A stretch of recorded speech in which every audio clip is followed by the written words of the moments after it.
Hello, creeps. It's me, John Kassir, the voice of the Crypt Keeper, and you're listening to Chronicles from the Crypt.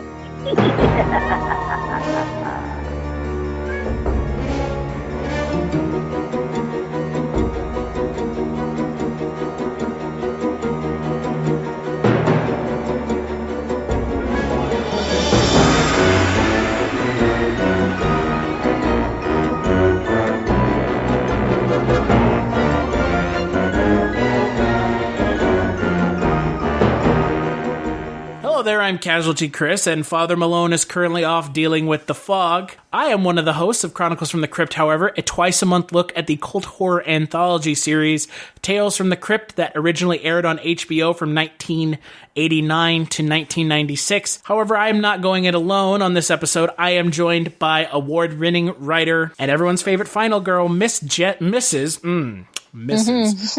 Jess Byard. Hi, thanks for having me on this show and your other shows. I'm just going to keep appearing on you, and you have like a Russian roulette of podcasts. Yeah, pretty much. And anytime you listen to one, you want to kill yourself. So I'd never listen to anything I'm on, so because that would be the case. I try not to, but somebody's got to edit these things. They don't edit themselves. Yeah, that's probably like the main thing that's like stopped me. Like I want to do a podcast. My creative partner and I are planning one, but I think the biggest thing that's prevented me from doing it all this time is editing. Yeah, it's like, not it's fun. It's just such a pain, and I don't like to listen to myself at all. So I'm sorry, all of you people listening to me, if it's as bad as I think it is. Well, I can tell you it's not. I've had some people on the podcast that are bad. So just please in my ear.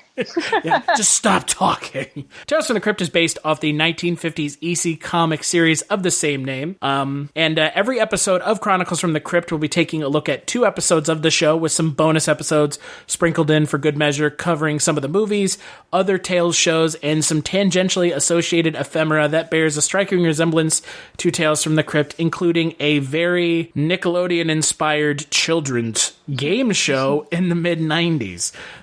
Before we get to episode 11 and 12 that we're going to be talking about in this episode, Jess, I'm curious, what's kind of your history with Tales from the Crypt? All right, so Tales from the Crypt is one thing to know about my horror love, and it's if you read anything, if you find anything that I write on various websites, have written, I'm a huge fan of anthology horror as a subgenre. Love it, movies and television, and it started definitely as a kid. The first time I started watching Tales from the Crypt I can remember was probably, I would say, mid to late 90s. We'll say late 90s. I was probably like 8 or 9, maybe 10. And they would show reruns on, I believe it was the Sci-Fi Channel at the time. And I'm sure it was so they were edited to hell. Yeah, they were edited. I'm like 8, 9, 10 watching these, so obviously. But I mean, they're edited to hell, but there's always something still very unsettling and intriguing, and just kind of like it draws you in when something is that edited, because that you're watching, especially as a kid, like you're pushing a boundary, like there's something here that you're either drawn to or you're turned off by, and whatever the case may be. In my case, I loved it and I watched it all the time. Then as teenager, adult, whatever, I would watch it unedited, obviously. My most recent actual run through of the whole series was probably about 2 years ago. No, maybe 3 years ago. This time of year, actually. I had just moved into my old studio apartment. It was just me at the time, and I had borrowed a friend whole series. He had every season of Tales from the Crypt on DVD, and I was like, well, fuck it. All I'm doing is working and being at home, so yes, I'm gonna rewatch this show. So I watched all of them, for better or worse. A lot. Sometimes for a lot worse. Bad, a lot worse, but you know what? There's a lot of fucking good in Tales from the Crypt, and I love it. It's one of my favorite anthologies. That and the other one I watched as a kid all the time, obviously, was Twilight Zone. Now, original Twilight Zone or 1985? Original. I didn't see the 80s until I was probably a teenager. Yeah, I hadn't seen the 80s until I started doing a podcast on it earlier this year. So, and it's surprising. I just watched it's weird and like weird Bruce Willis cameos and stuff or guest appearances. It's in the strange. first episode of the show. Yeah, it's weird, but at the same time, I mean, if you look at that show and you look at this show, right?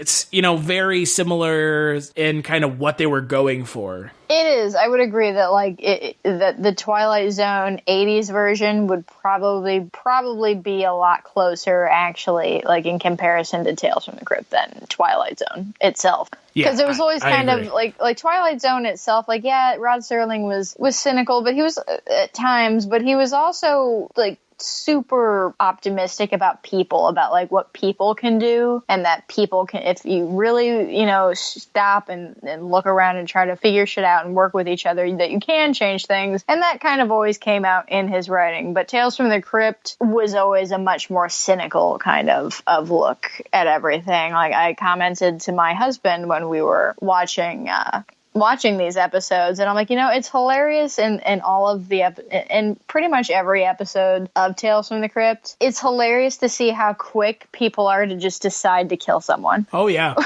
Or it's like, I am inconvenienced in the slightest. You must die. Yeah, and let's just kill him. Hilarious. Fuck it. So speaking of the episodes, we are going to be talking about Judy, You're Not Yourself Today, and Fitting Punishment.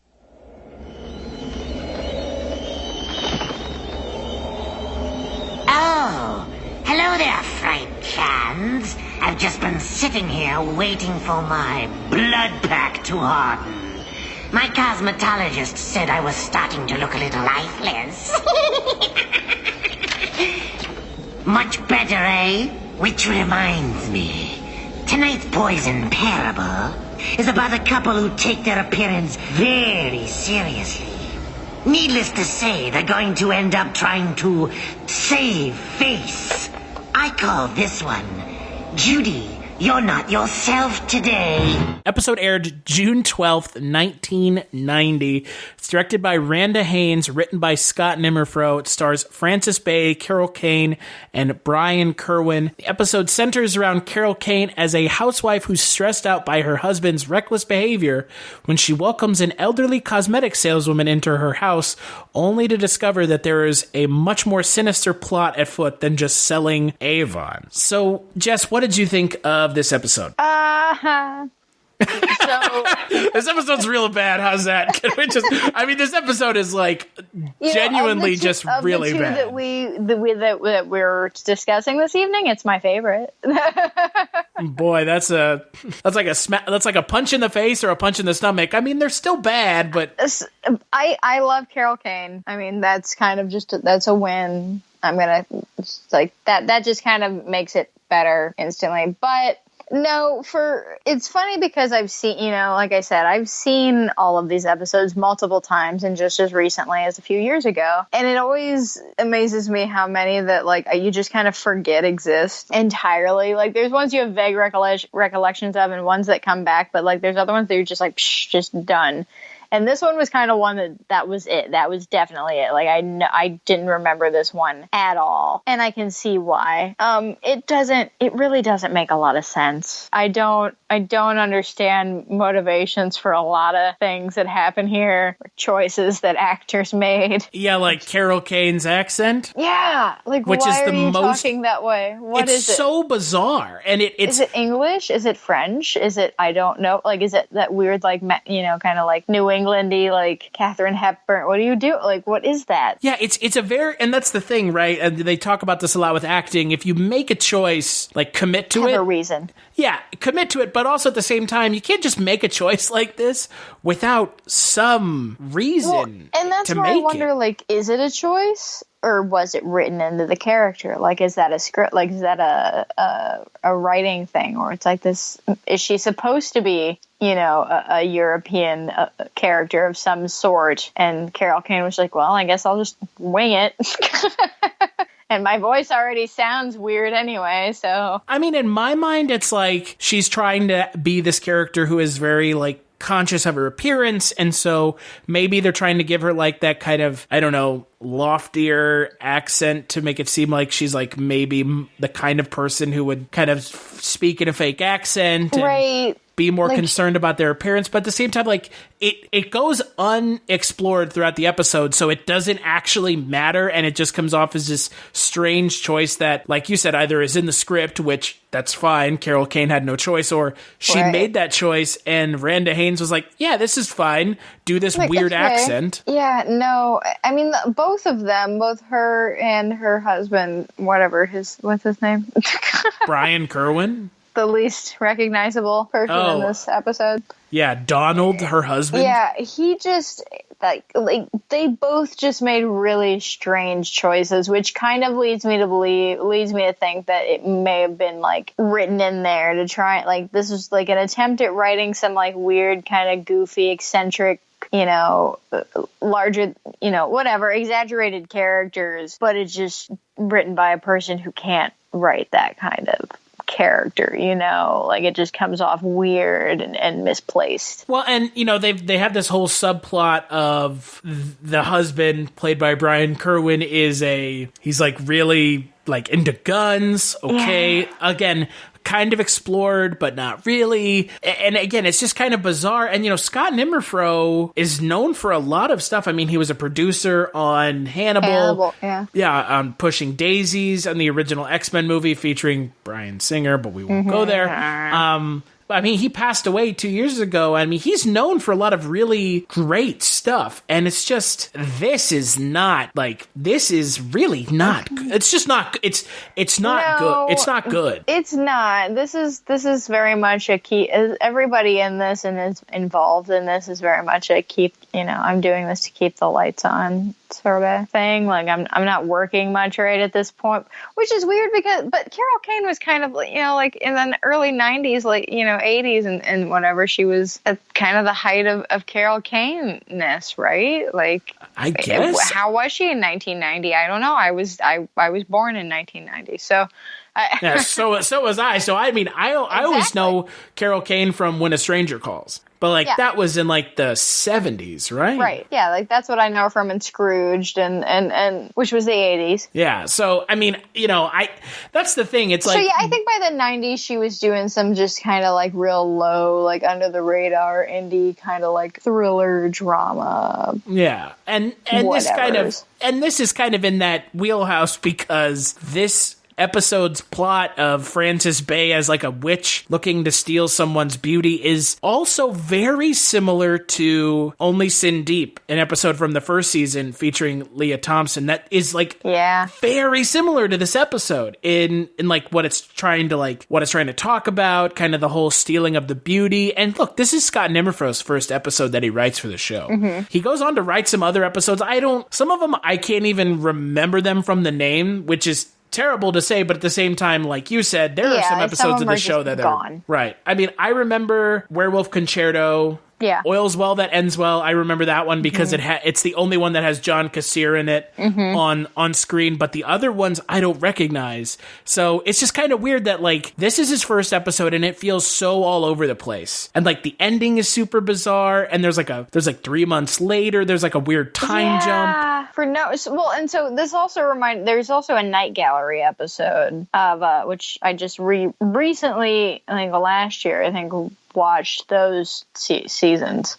And there's an episode in Night Gallery that's very similar to this, and where, you know, this man is married to this woman who, you know, they have a terrible marriage. She cheats on him all the time. He's a horrible husband. So it's like they're just both bad people. And he meets this old woman, and his whole thing is that he's like a scientist or whatever, and he makes this kind of serum that he somehow... There's a frog incorporated, but long story short, he transfers his wife's, you know, being, soul, essence, whatever you want to refer to it as, into this old woman's body, and then the old woman's personality, whatever, into his wife's body, so that like, oh, it's the sweet old lady, but in my hot, sexy, like European wife's body. But obviously it doesn't work out for him. But yeah, that plot was really recycled, it seems, in the 80s and 90s. Well, and I mean, obviously this is based off of the source material, but and it's not, it's close, but the thing that we've always talked about on this podcast is you can be close to the source material, but at the same time, you don't have to be overbearing and like stick to it 100%. And This almost feels like they were trying to do something different and they ended up really just kind of spinning their wheels. And that's what this feels like. This feels like very much spinning its wheels. It feels very generic, which is unfortunate, especially for a show called Tales from the Crypt that has, and there hasn't been a lot of supernatural kind of themed episodes this season. So this is one of them. I mean, you have like a walking corpse at one point, but the ending is so muddled and it feels almost like a cautionary tale, like don't own guns. It's like clicking its tongue at you, like don't be a gun owner. It's like, what the fuck is going on? That's kind of a weird thing. Yeah, like there's a couple things there. One, the ending, as you said, we're basically like the plot of this is, like this old woman comes in as like a door-to-door Avon lady and then comes in and then Carol Kane's like, oh yeah, let's be friends, and then she's like, oh no, I'm gonna be in your body, and they switch and Carol Kane's an old lady, whatever. But the end, I don't get, like you said, it's super muddled because I didn't understand at all why, if Carol Kane was back in her body in that weird time jump, she spent 3 months there. Why is she so obsessed with like digging up this witch and starting this shit over again? Like, what are you doing? Like, you're I thought. Or was she not? That doesn't make sense. Yeah, it's not really well explained. Like, I thought it was her, but maybe it wasn't, or maybe the witch was trying to get her to switch. But even still, okay, so bodies? if it wasn't though, why would the witch dig up her old body and risk getting thrown back into her old body? Right. No, so it makes no sense. It makes no sense either way as to why Carol Kane's character would want to dig up this dead witch who already tried to kill her once. Right. Or if she's the witch, then she's already in Carol Kane's body and whatever. Like, she already got what she wanted, aside from the fact that she's married to that guy, which brings me to the other point that you brought up, was the gun guy, whose name is Donald. And yeah, it's kind of it's funny because that, it came out in 1990, and he was probably looked at to be like, he is an outrageous character, but I think he's probably a little less outrageous nowadays. Yeah, right. Than he would have been in 1990. And the thing is he does turn out to be right. His whole shtick is, you can't, I'm going to protect my house. You can't just let people into the house whenever you want. Like, you can't trust people coming to your door and then, oh, okay, the Avon lady's a witch. So on one hand, he's so ridiculous and so obnoxious and over the top that you feel like it's, making fun of gun owners, or making a point saying, look how ridiculous these people are. You don't need this. But on the other hand, it's also proving his need for that, because it's totally what he said was going to happen happened. Right. So it's a weird, like, I don't know what side of the fence you're trying to play on here, because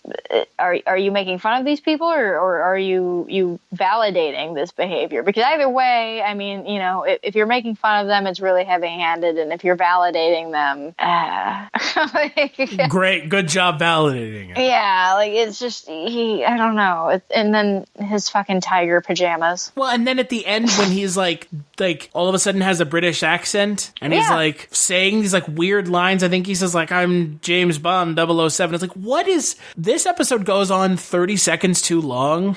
Yeah, and it's a 28-minute episode. Yeah, it goes on a 30 seconds too long, and like you said, 28-minute episode. But like, there's a weird thing at the end where he's like talking to himself. It's like, just cut the episode here. It's like, so we get it. Yeah. It's sad. She's dead. But like, what the fuck are you doing? Like, now we're just going into this territory of like, now I'm just going to start making crazy person. Yeah, I'm just going to start making these weird choices. So, yeah, this episode is really not great. So on Chronicles from the Crypt, we do either skip it or watch it. For myself, I fall into the skip it camp for this episode. I mean, like you said before, I honestly didn't even remember this episode. This is a forgettable episode entirely. Yeah, I mean, honestly, I'd say, for a Tales from the Crypt episode, it's not anything really that a Tales from the Crypt episode really you would think it should be. There's no, gratuitous violence. There's no really gratuitous nudity or sex scenes or whatever. There's no ridiculous tongue-in-cheek comedy. It's just weird and nothing happens and it's just all misplaced and it's kind of boring. It's a lot boring. And so, yeah, I'm going to say skip it. And, it's pretty much just the plot of the film The Skeleton Key, and that movie is terrible. That movie's fucking atrocious. Yeah. So let's talk about the second episode. Speaking of atrocious. Yeah, let's talk about the second episode, Fitting Punishment.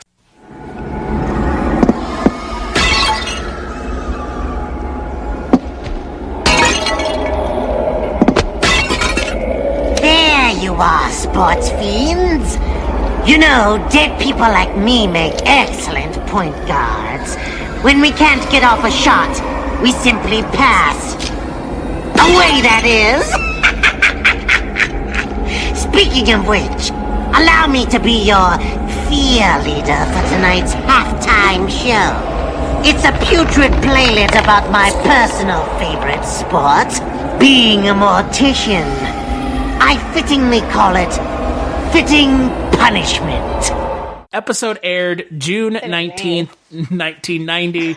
Directed by Jack Shoulder, written by Don Mancini and Michael Allen Kahn. It stars Moses Gunn, John Clare, and Teddy Wilson. And I don't even, the synopsis for this episode makes it sound as boring as it is, with Moses Gunn plays Ezra Thornberry, a funeral director who essentially inherits a nephew, and he just, abuses the shit out of him. That's the entire synopsis of the episode. He's a horrible person. There's no redeeming qualities at all about him. He's a funeral, he owns a funeral home, and not only is he just abusive to his nephew who I guess his mom just died, and now he's like, hey, you're my only family member, I have to come live with you. Yeah, the kid's kind of whiny and annoying, but that's not an excuse to beat him with crowbars. But he only beats him once with a crowbar, but he beats him once with a crowbar so badly really good. that he fucking cripples him. Yeah, but and then he's not only abusive, he's also a con man. He's conning his customer, his clients who are bringing their loved ones in to have funerals, and he's weighing them down with water. He's putting water and stuff in them so he can save on embalming fluid or some shit like that. And he's charging people for the fancy coffins, but he's giving them just your standard fucking Wild West plywood pine coffin from Taiwan. Yeah, exactly. And somehow importing a coffin from Taiwan is more expensive than buying an American-made one. I find that hilarious to think that importing Taiwanese coffins is cheaper than buying one that's made probably in the same city or nearby. Exactly. It's just and as I'm sure you get deals as funeral homes and shit, but yeah, so he's just a piece of shit. He's just an awful character with nothing. And then he's got a nephew who's he's super tall, and that actually matters. He's super tall, and then he's, whatever. Like he said, he hit him really good with a crowbar once. Yeah, he fractured his spine by hitting him once. The issue I have with this episode is quite possibly one of the most spiteful episodes of the show. It is. It's one of the meaner ones. It's so mean. And there was an episode earlier in this season, Three's a Crowd, that I think that's the one where the guy thinks that his wife is cheating on him with his best friend, and he nails him to the wall with a crossbow and strangles his wife, and it turns out she's pregnant. So that episode is similar to this one in that it's very, very, very spiteful and mean, and almost beyond where it needs to go. And obviously the twist in that episode really, kind of sends it home with, and she was also pregnant and it was a surprise party. Yeah. But this episode, it's so mean and it's so spiteful. And you've got this whole idea that, like you said in the intro, that in this show, people are just willing to kill each other at a drop of a hat. He's like, I need to use this coffin and I have no one to use it on. Let me just murder my fucking fucking nephew. My annoying crippled nephew. And cut his fucking feet off. And cut his feet off and force him into the coffin. Like, what the fuck? Yeah, and like that's the whole thing. And with calling this a story is extremely generous because, I mean, it's not a story. It's not. It is two characters. Actually, it's like a character and a half because really the nephew, yeah, he is the one that is the victim and you know, he's the one you should feel sorry for and you do. But he's really not a character. He really does nothing the whole time aside from kind of like observe and his uncle doing bad things and then, you know, is the moral voice of it. That's it. He does nothing other than that. And then, you know, they get into a fight. His uncle beats him, cripples him. Then all of a sudden, well, now he's, you know, a medical burden. So I guess I'll just kill him. And that's it. That's not a story. Like there's nobody develops anything anywhere. It goes nowhere aside from your standard revenge plot, which was, you know, a Tales from the Crypt staple. But well, and the revenge plot, again, it's one of those things where what the character of Ezra, played by Moses Gunn, does in the episode is so despicable that you would hope the comeuppance he gets at the end of the episode would be commiserate with the amount of pain that he caused the character who's getting comeuppance on him. Right. And it's not. It's just not. He should be like just like every bone in his body broken or something where it's like you really need to understand like buried alive or some shit. Yeah, like buried alive for all eternity or some shit like that. Yeah. Like it's not equal to the amount of pain he caused the other characters. And I always have a problem with that in a story like this because if you're going to ratchet it up so far in one direction, you gotta have the lid has to blow off in spectacular. Yeah, it just goes nowhere. Like what, he falls down the stairs, he gets crippled like his nephew, and then he gets like, oh no, that was the last despicable thing he does that really sends it over the edge is that he cuts off his nephew's feet because his nephew's very tall and doesn't fit in the cheap pine wood box. So earlier in the show he says he sold his like Air Jordans to make some money, which is hilarious and dates the show immediately. But so we basically get these two disembodied feet jumping down the stairs towards this old man, and I kind of love them. They're my favorite part. Actually, they're my second favorite part, but it's ridiculous. This man just kind of gets scared just to death by feet. Yeah, so the thing with the feet is really goofy. Yeah. It's like really dorky. It's not scary. No, not at all. It's so like ridiculous. Laughable. It's laughable. You know what else is laughable? Everything about this episode. Well, yes, but in particular, that scene where he's climbed up these stairs for what seems like an eternity, and how Ezra kills him. Is by throwing a basketball at his face and knocking him down the stairs that he just spent 5 minutes trudging up. And I rewound it twice because it was hilarious. I mean, my wife commented that that's not how people die. It's not. That's not how people are crippled either. But yeah, people aren't crippled by being smashed over the back with a crowbar because I don't think he could hit him hard enough. Man. Yeah, and also you don't die by falling down the stairs and your neck just magically breaks. I mean, I'm sure you could, but yeah, you can take a hard fall, but the way he fell was not that way. Yeah, like he fell backwards, he would have just slid down whatever. But no, he walks out and says like that weird. He says hello, Bobby, in that weird fucking voice, and then just beams him in the face with that ball, and I lost my shit. It was great. Yeah, it's this again, and so I kind of feel bad in a way because you're on this episode of Chronicles, and these are two of the most forgettable episodes this season. Yeah. Like, I remember Fitting Punishment. I don't know why it sticks out in my mind. That's the one I remembered, too. I don't know why it did either, but that is the one that I actually remember.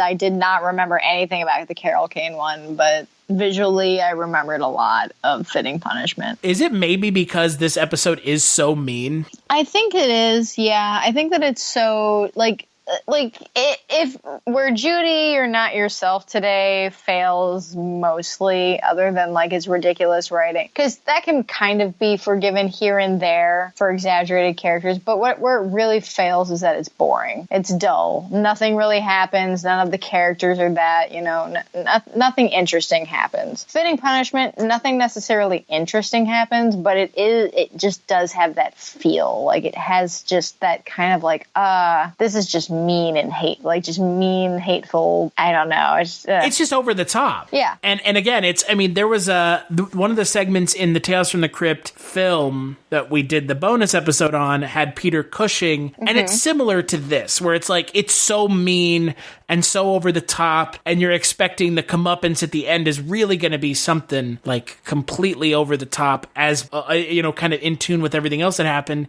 and it's not. And that's this episode really could have been something special if the ending had really gotten that character and done something like really bad to him. And instead it's just, I guess he gets beaten to death with a crowbar? I guess that's kind of, I don't know, like they kind of like does a stupid, fade to black, like after, I guess that's what happens. I guess you see it swing down, right? I don't know, like it he's pinned down by one of the disembodied feet, and then that's right. the ghost comes and swings the crowbar, and that's it. It's right, because like, okay. He's floating down with his feet, but still he still has the crutches. So stupid. Yeah. Talk about sacrificing like a good ending for an interest. Like they sacrificed the end of the episode for the visual of those shoes walking down the stairs. Oh yeah, that's all they did. That was the whole payoff. They were like, and it'll be so freaky when the feet just come walking down the stairs. I'm like, no, it's gonna look like the California raisins without the raisin. It's gonna look like some stop motion trash, just like midnight. Which I love, but yeah. But it's in a context of this episode where it's trying to be serious. It's so mean and serious the whole time, and then you just get these shoes and the basketball scene. Like those are just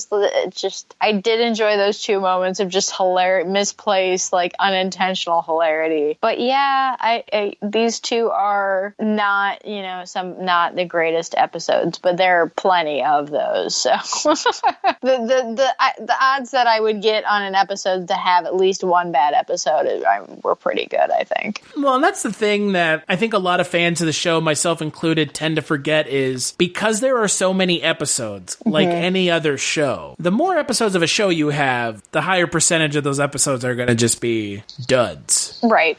I mean, not every show can be...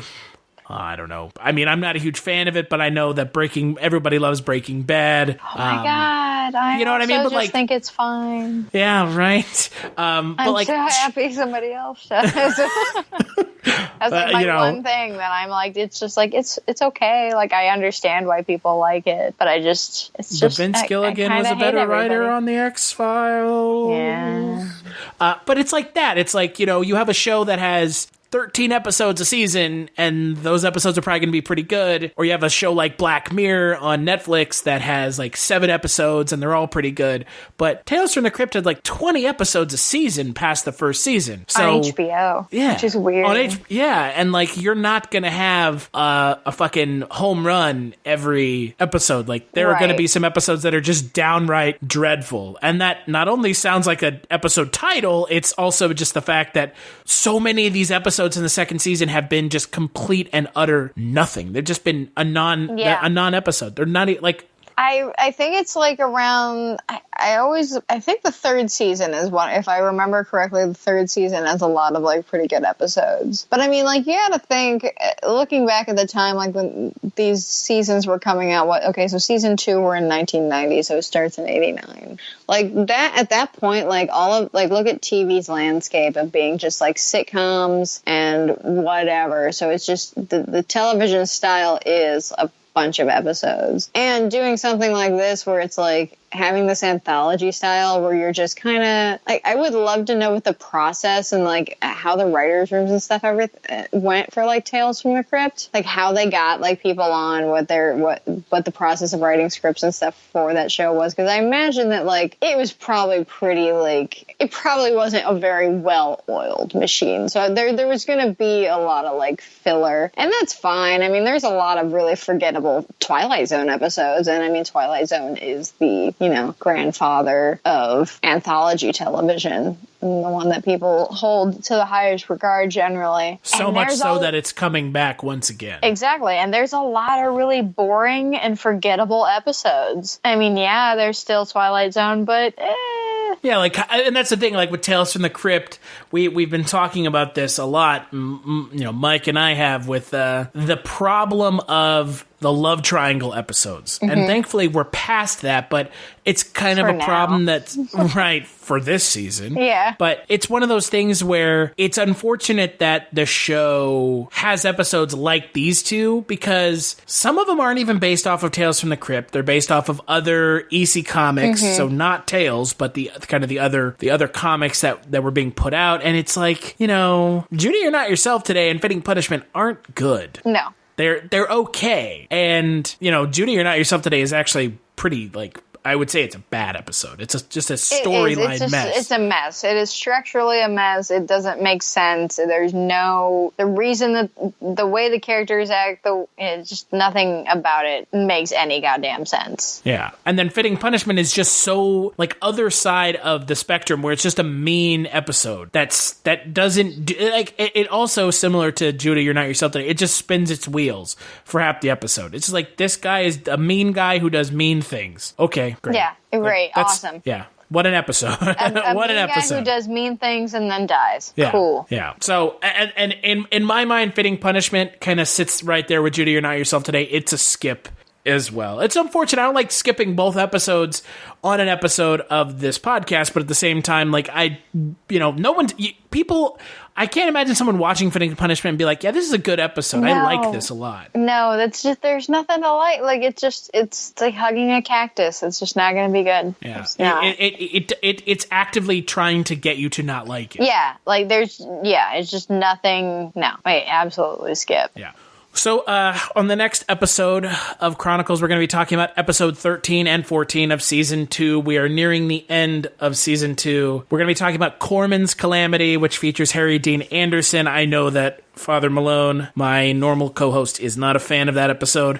We're also going to be talking about Lower Birth, the episode that is the conception, or that features the conception of the Crypt Keeper, and I don't remember that one very much. I don't think I remember that one either. Yeah, all I know is it has a baby Crypt Keeper puppet at the end. That's pretty great. So when you're not guesting on podcasts that I happen to be the host of, Jess, where can people find you? Right now, I occasionally do some writing here and there for Nightmarish Conjurings. I just recently, my most recent piece for that was a review for an anthology, actually, called The Eye Slicer Halloween Special, which was absolutely fantastic. If anybody ever gets a chance to see that outside of a festival, it's amazing. But other than that, you can find me on Twitter at writer Jess Byard. You can find me on Instagram at the same thing. And yeah, that's pretty much it. You can follow the podcast on Twitter at ChroniclesFTC. If you want to check out the website, we're over at chroniclesftc.com. Also chroniclesfromthecrypt.com, where you can find more information about this episode, every other episode of the show. Big thanks to you, Jess, for sitting down and filling in for Father Malone, and also, talking about these two really lackluster episodes. No, absolutely. Even if it's two shitty episodes of Tales from the Crypt, I'm totally down for talking about it. Anytime I get to talk about Tales from the Crypt or horror or whatever, I'm totally open to it. So, yeah, thanks for having me on this other show as well.